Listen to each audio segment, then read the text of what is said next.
আসসালামু আলাইকুম। আজকে আমরা একটা সালাদ বানাবো। এটা হচ্ছে ফাতুস সালাদ আরাবি। আপনারা আমাদের সঙ্গে থাকুন, দেখতে থাকুন আমরা কিভাবে এটা তৈরি করি। এটা হচ্ছে কিউকাম্বার, কাটিং হচ্ছে কিউব কাটিং।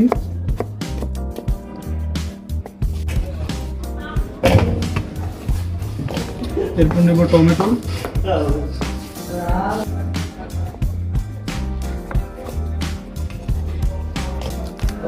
এটা হচ্ছে লেটুস পাতা। সব কাটিংগুলো আপনারা কিউব করে কেটে নেবেন। হয়ে গেছে আমাদের কাটিং। এখন আমরা এটা ফুল প্রসেসে যাব।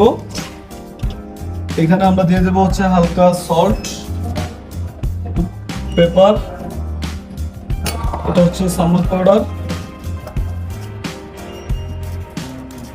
হালকা লেমন জুস,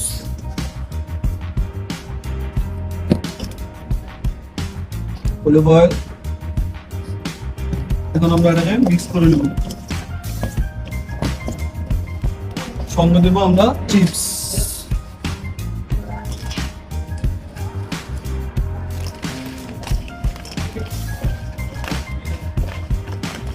তারপরে মিক্স করে নিতে হবে।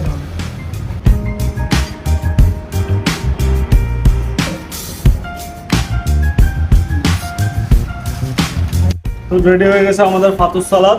আপনারা চাইলে খুব সহজে এটা বাসায় বানিয়ে ট্রাই করতে পারেন।